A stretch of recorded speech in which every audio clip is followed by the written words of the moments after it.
Guys, welcome back to Soft Girl CEO. Today we are going to be talking about pricing yourself as an entrepreneur, a freelancer, a creator, whatever you do, basically how to price yourself. I have got a hell of a lot to say on this subject because I think it's definitely different for everyone. You've got obviously you've got the social media marketing managed, which is I will 100% say you do on retainer. Absolutely. There is no need whatsoever to be doing your social media management on hourly. But then you come into the VA world, come into the operations world, and I'm actually a huge advocate for hourly and as a coach myself, so many people will disagree with me. So many people say, no, put yourself on retainer. But there are so many things that happen on retainer that when you would just save you so much when you're on hourly. And then you've got, say, like yourself, marketing agency, Yeah, retainer, yeah. absolutely. Um, but maybe we should start by covering, how do you even mark up an agency? How do So, you even price up an yeah, agency? and just for anyone in case you don't know what a retainer is in terms of this, is like paying a set amount every month, and that set amount has a certain amount of tasks and things that you need to do within that retainer. So, to be honest, in the agency space, the obviously I've owned an e-commerce business before, so I know how much we used to get pitched. Some people would come to us and pitch us 5 grand a month. Like that's how much it's going to cost you for all of your marketing. You're going to get X amount of things, especially now UGC is involved. It's a very different thing. Like you can get people that are coming to you with, it's going to be 2 grand for your ads management, it's going to be 3 grand for your UGC. So everything's kind of priced up differently. But essentially, we don't offer UGC as an agency on a monthly basis. We do offer UGC on a one-off basis. We just do it as like a round of UGC. We don't do it every month.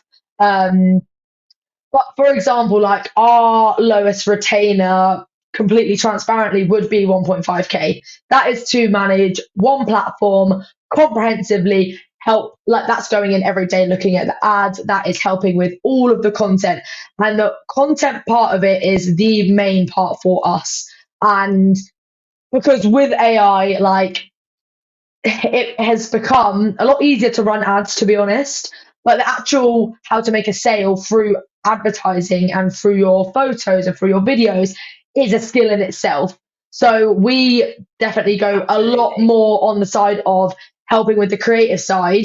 And obviously, the ads management comes with that. Even if you, as a business owner, might know how to run ads, you cannot wear every hat in your business. So at some point, you probably will outsource that anyways, or you will have someone on your team that will do it for you. But we basically, yeah, that is 1.5 for one platform, and that is doing everything. And that might be an hour a day, but obviously, it is a high paid skill. So that's the difference. Like, if you were to pay hourly, you probably would be looking to pay somebody upwards of 60 to £80 an hour, up to even up £100 an hour to manage your ad. So actually, being on a retainer in that sense, like if say it was £100 an hour, that's 15 hours a month for our retainer price. If there's anything, if I did 15 hours work and I said we're stopping there, the client would be at a disadvantage. Like we need to be going in all the time. If something happens, we need to go in. If they need new creatives, we need to go in. So all in all, we're definitely spending more hours than that in an ad account. But that is definitely why the hourly doesn't make sense in this type of job, because you need to do a certain amount of things to get the results. It wouldn't make sense to do hourly and be like, well, you've capped me at 10 hours. So now you're only going to get minimal results because I can't do the extra 10 hours. So I think Yeah. that is why for this type of work, it does make a lot more sense to be on a retainer. Also, if a client said, spend as many hours as you want, but you're £100 an hour, then the client is going to end up spending way more as well. So it works for both parties. Yeah, absolutely. And because you have a team, how do Yeah. you price that up? You said to me previously before we got on this podcast, you have a separate, you pay your team members first, then you pay yourself. Like how do you look at your business, and for everyone that's listening that's wanting to do this, how do you look at your business and go, right, I've got a VA, or I've got an ads manager, I've got this, I've got that. How on earth do I mock up this retainer Yeah. that benefits me, benefits my client, and also pays for my team? So yeah, and that is exactly another. I don't know how I left out the most vital part of that. That is obviously a big reason why retainers work for this type of work, because I can't tally up how many hours this person's done, how many hours this person's done. So on my team currently, we've got a VA, we've got an ads designer who designs us the static ads, and I've got a lead like ad media buyer, which he does TikTok, Pinterest, Snapchat, and obviously Facebook. And then I've got a dedicated Google Ads buyer as well. So exactly, if a client is coming to us, and I mean, obviously 1.5 is for one platform, so only one of my team members would work directly on that. It's either the guy who does all of the platforms, or it's the girl who does Google. So it's either one of them working, and then I just pay them. I also pay them a retainer. So I don't pay them hourly, I pay them a retainer, and I know every month that's coming out of the retainer that the client has paid me. And then we know that maybe every month we might need to do. There will be some clients that require more creatives, and some that require less, some that make them in house, because some of our clients we don't run any photo ads for at all. Like, we will only run videos for them, because videos is what performs well. So it depends as well. Like, we might get a certain amount of static creatives made. Sometimes I make them myself if I think, oh, I know exactly what I want to make. And obviously, all of these things, I know how to do all of these things. I know how to do the Google ads. I know how to do Facebook ads. I know how to do all of these things, but I cannot do it for every single client and continue to get more clients. Yeah, So, in terms of that, obviously, the team just get paid well, and then the difference is the business's profit. And we're always working on kind of getting new clients and getting people amazing results. Like, that is obviously the main thing that we do in the agency. So I almost employed this guy because he is even better than me at ads. So it benefits the clients. I don't know. I say that, but we're probably just as good as each other. But I like to be like, you know what? He is absolutely amazing at ads. But it's just broken down into the different bits, I guess. yeah. So you could look at it in a way of, if you were charging a retainer, but you wanted to bring on someone and they were like, look, I only work on hourly, then you could say to them, okay, well, that's fine. Let's work out how much I'm willing to pay you. You know, the job's going to take 6 hours, so do 6 hours for me. It just gets a little bit tricky when you're starting to do that, when you're doing retainer and then the other people want hourly. Yeah, So I think definitely. the best advice here is definitely, if you're charging retainer, then the person that you're working with charged retainer. Yeah. The only thing that I have, and it not necessarily an issue with retainer, because retainer can work very well. But two things: if you are the other side, you're a founder, and you have a business, you want to know where your money's going. Yeah. And the best way to keep control of where your money's going and to be able to look at your finances is to know the hourly and Yeah. how many hours that person is working for you. So I've always had this thing in the back of my head, like, I get the retainer thing, but if you are actually a good, maybe not for your business, because Yeah. it is very much, retainer price, because they know what they're getting. But I'm Yeah. kind of speaking on the face of maybe VA operations, that kind of thing. There's so many people online that say, no, charge 2K for what you're doing, and Yeah. that's all well and good. But if you are working with somebody who knows business and who is good at business and who is good at finances, you will get the question every single month: what have you done for this money? Yeah. And that question is a horrible question to get. Yeah. It's horrible. I would never ask someone out front, what have you done for this money? Because I hate it. When I've been asked it previously, I hate it. I feel very uncomfortable, because you just think, well, you know, you've employed me with the title of X, Yeah. and this is what I've done. So you spend quite a lot of time, effort. There are people that really want to know what you're doing inside their business. You will spend a lot of time actually explaining yourself to them. Yeah, it's very And true. that's not actually it.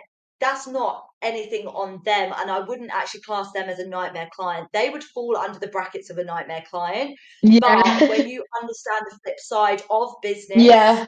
then you know that actually you want to be very much in control with how many hours people are working, where your finances are going, and what they're doing. That is why people have offices. That is why companies are Yeah. going back to hybrid, going back to being in the office, pretty much living in the office, because they Yeah. want that control. They want to know that you're there working for them 8 hours.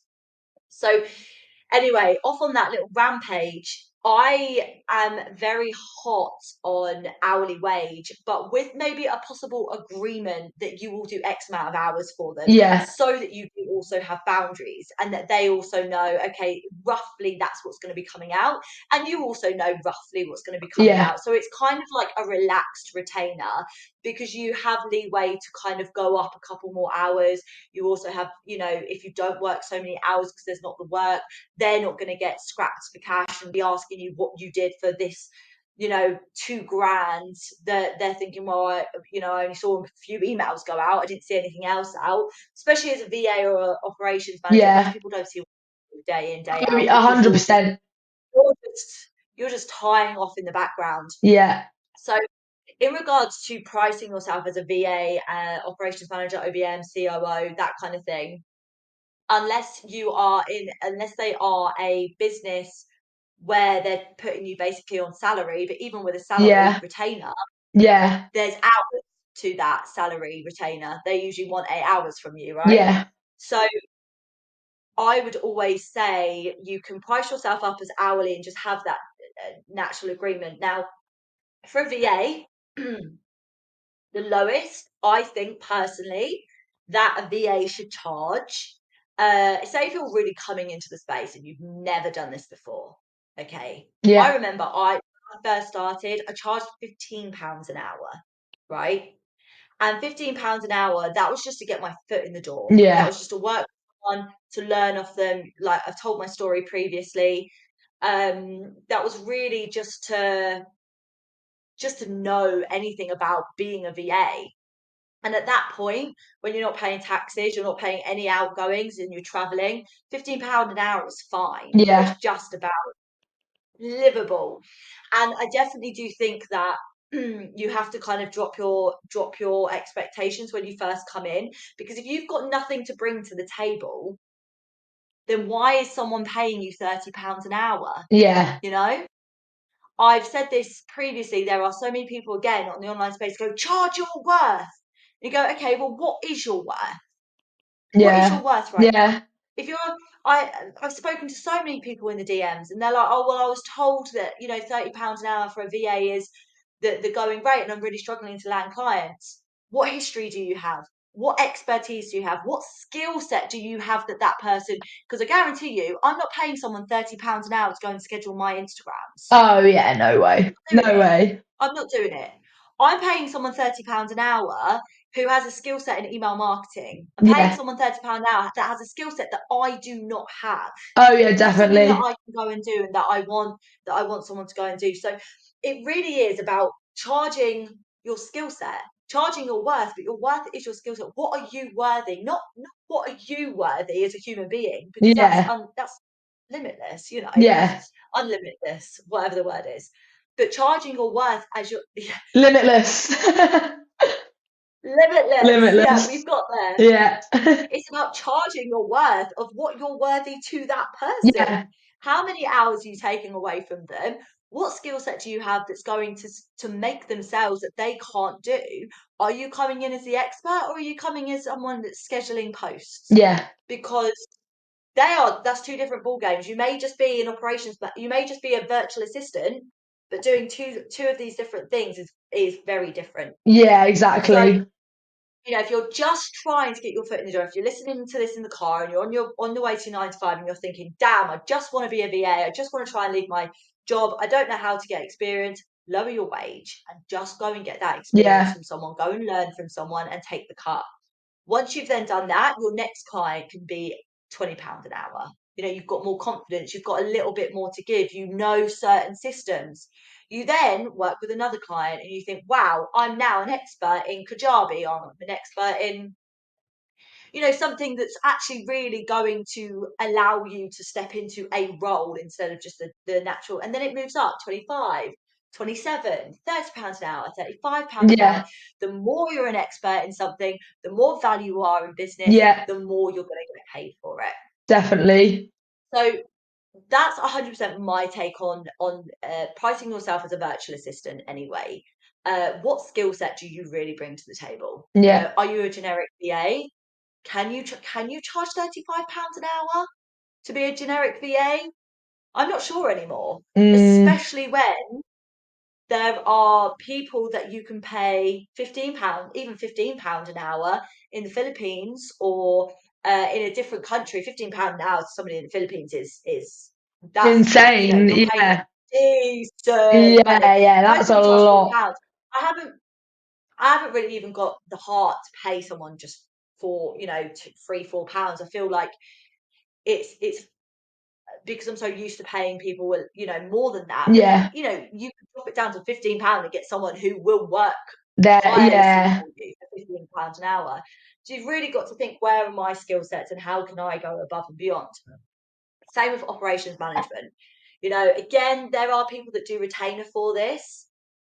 But with retainer, because you are a day-to-day Yeah. service, that's where it is. Yeah. BA operations, day-to-day service, you're going to get people going, oh, can you just do this for me?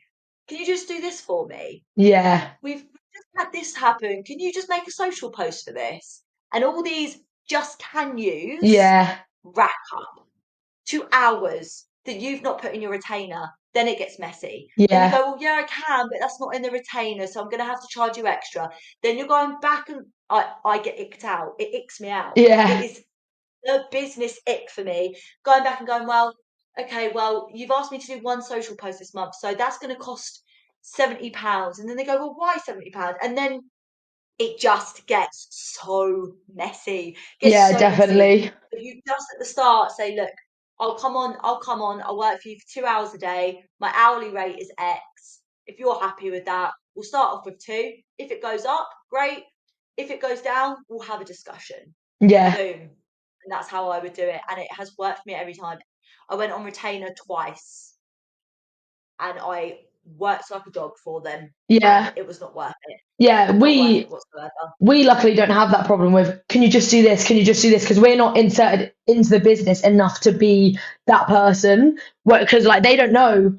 Most businesses that employ you as an agency, they have absolutely no idea what you're actually doing. All they're seeing is, right, you're running the ads, you're making the money. That's it. These two things. You run the ads, you Yeah. make the money. You sort the content, and we have like some clients, we only have a call with them every month, and then we'll schedule out the rest of the month. Okay, are you doing any sales? Are you doing this? Are you doing that? If they are doing a sale, okay, the sale starts on the 25th. It's all planned in advance, and it's all part of the package that we provide to them. So luckily, as an agency owner, you don't get the, oh, can you just do this? Oh, can you just do this? Because we're not in there like that. So that's why retainer obviously makes sense for a business more like this. Whereas if you were in the day to day running of an actual business, running of the business, not running their Yeah. advertisements, then it makes complete Yeah. sense to be on an hourly rate. Like the VA that we've got, she's on hourly as well. Anything we need her to do for Yeah. my business, she's on an hourly. Because a founder or a business owner, they don't have time to keep going back and forth about a price just for Yeah, an extra social post. But for you, it's like, no, that's an extra half an hour out of my time, an extra 45 minutes. And then there's the next week, the next week, the next week. Next, you've done an extra 4 hours for them that you haven't agreed. That actually is an extra £100. If you're yeah, charging £25 an hour for VA, it's an yeah, extra £100. And it just gets so messy. And again, like I said, it is actually the biggest ick of my life. Like having to have money conversations yeah, constantly because it's not in a retainer or something. It's like charging hourly is the best way. And you also want to think like when you think about your hourly wage, this is something that I have really learned in the last year. You stand firm with your hourly wage, and you have maybe a price that you would go down to if it was Yeah, really a client you wanted to work with. But anything below there, you stand your ground and you say no, because if they're trying to drop you, they don't see your value. yeah, And that's where they become nightmare clients. That's when red flags start to come up. yeah, You stand firm with your hourly wage, because if they don't want to pay you, someone else will. But again, you have to remember, what worth am I to them? yeah. Not your worth. What worth am I to them and their business and their time and their skill set? How much am I going to benefit? How much am I going to benefit their business? Just for like anybody that is starting out, like going back to the point we made at first, like charging lower to get your foot in the door. That is exactly what I did with like my agency. I learned all of the ads and everything. Like when I had my e-commerce business, I knew I could do it for other businesses. I was already doing it for like my sister's business, my own business, and then I was like, you know what, I want to do this for other businesses. I actually started on Upwork. So my first client I ever got was on Upwork. That is a big tip for anybody wanting to get into anything like that. Like Upwork is the place. Yeah, Like people are posting jobs on there. I mean, there's thousands an hour must go up. Like so many, yeah, for so many different types of jobs. And it's probably something we could actually talk like a whole episode on. To be fair, like just freelancing on absolutely. Upwork. I'm a huge Um, fan of Upwork. yeah, same. And like finding people as a business owner, it's so good. Like you go on there, you find someone within an hour, they can start the project that like within a few hours. Like it's Yeah, so good. So I was finding clients on there, getting on calls with people, and obviously at that point I'm not going to be charging a 1.5k retainer for one platform, especially. So the first client I got on a call with her, and she was like, I'm really nervous about like working with an agency. That is what we will hear from most business owners. Most business owners have had a bad experience with an agency, to be honest. oh Um, yeah, it's just like completely normal for the industry. Like I'd had bad experiences with agencies as well. So that is why I wanted to make a really good agency.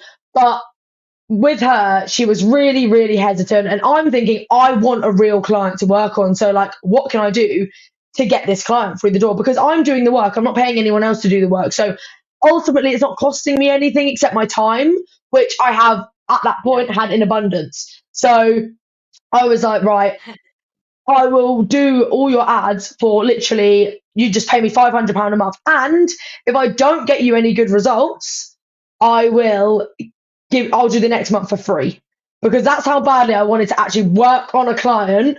But now that client pays me upwards of 2.5k a month, and I got my foot in the oh door wow, with and you still got her. yeah. Because what Yeah, I yeah, didn't say it will be £500 a month forever. I said I'll charge you 500 for the first month. After that, it'll go up to 1k. But also, if I don't get you results, you won't have to pay for your next month. And it was completely just like putting my but like just going in like much lower price than I would have wanted to, but I already had money, so it wasn't about the money. It was actually about getting the experience with the clients and getting her absolutely. results. And also at this point, I knew she was turning over 4k a month. So realistically, she didn't have 1.5k to give me. If we wanted to spend money on ads No, and also her to pay me just a little bit, that was one of the best decisions that I've ever made for my agency. A year and a month on now, she's still my client. She does pay me a 1k retainer, which is obviously lower than my normal retainer, but I've got a percentage of the money we make her, and she's doing 40, 50k months now. So from 4k a yeah. month to 40, 50k a month. And obviously, she does not even bat an eyelid at paying me how much she pays No, not me, now. because she's literally like, look at what you've done. She always says it's the best decision that she's ever made. And I'm not saying go and price yourself really low, but sometimes you do have to take hits at the start to get your foot in the door with places, as long as you assert yourself as right, well no, in 2 months it is going to cost you this, and make sure you don't make them feel like your price is forever. But Yeah, or when you get to a certain and you set stage, yeah, you boundaries. need boundaries. But yeah, that is one of the best business decisions I made. And then I never charged anyone else lower than that again. That was it. after that. Yeah. It was normal pricing for everyone. I just needed that one really, well, I already had a good few case studies, but I needed another really good case study and experience working with an outside client that wasn't someone I knew and wasn't my own business. Yeah, absolutely. There was actually a set, Stephen Bartlett did like I think it was just like a post about it, and he was talking about how he offered an opportunity to somebody. It was unpaid for, I can't fully remember, but the outline was he offered an opportunity to someone unpaid to come and work with him for a year. The first person completely just said, well, no, like you're not paying me. And he said, well, what you're going to learn will set you up for the rest of your life. And this Yeah, person said, no, I want payment. Another person absolutely jumped at the chance and took working with him with absolutely no money. And now he's working for him and earning hella money. yeah, And it's exactly. all about really, when you first start, it's really about justifying, okay, well, how much am I going to learn off this person? Am I going to learn a skill set off this person by getting paid a bit of money that I can then Yeah, hone in on that skill set and go and charge loads of money for? yeah, Which and if you don't take that leap and you don't do those little things, then you're going to be that person in my DMs going, I can't land a client because you're charging £30 an yeah, hour to be a VA who schedules social posts that has yeah, no real skill set. And people will turn around on this podcast and say, well, I don't have a skill set. But again, that's fine. Just go learn something. yeah, There are so many things on YouTube. You can get yourself a coach. You can go into Facebook groups with other VAs and say, hey, what's the most well paid skill set that you think? What yeah, system is really, really needed right now? Or go in and say, like, I'm offering my services for quite cheap, brand new. Is there anyone that's willing to teach me for X amount of hours? And there's always somebody that's willing to do it. yeah, But the one piece of advice I would do, never do it for free. Because when you do it for free, mentally, you already have that rejection or that like, well, I'm doing this for free. yeah, And they also have it in their minds as well. Well, you're doing it for free. And what you yeah, might find is that they don't take it as seriously as you want them to take it because you're doing it for free. Whereas people, again, there's an emotional attachment to money. When you put money in the middle, things usually happen. yeah, It's like when you invest in a business, when you first start a business and you're not putting any money into it, it's still just an idea. When you start spending money on that business, you're like, okay, yeah, well, this has got to work now because yeah, I'm emotionally attached to that money that I've yeah, just given them. exactly. So never do something for free, but you can always just drop your price a little bit if you know you're going to learn a hell of a lot of that person. Definitely. I Perfect. think Should we that's all I have to wrap say it on this up topic. here? So yeah, know your Yeah, I think we worth, should wrap it up. charge for your skill set. Do not underprice yourself, but also if you're going to learn a lot and there's an opportunity to better yourself and be able to charge more in the long run, definitely, definitely take it. I can tell you from experience that it is probably one of the best things that I did. Yeah, and also don't overcharge yourself. Yeah, Don't overcharge yourself for a skill set that that person who's hiring you for can do themselves. If it's literally just time in between them and they actually know how to do it, they're not going to charge. They're not going to pay a lot of money unless it is a high skill set. If it's a yeah, low skill set and it's just general administration tasks, and you generally want to just be a VA doing general administration tasks, well, that's what you want to do when you start out. Just expect people to not pay out, yeah, a lot of money for it because there's a lot of competition out there and there's a lot of people that are willing to do it for a lot cheaper than, someone just in the UK charging £30. So yeah. it is all about looking at where you are in your journey, how much you are worth to them, but also how much you're worth. Don't go your whole journey charging £15 an hour. No, That's yeah, you're never gonna get past the minimum wage after the tax man takes it. You're literally working at like £9 an hour. yeah, But no, through upping your price, you have to have something that people want. yeah, definitely.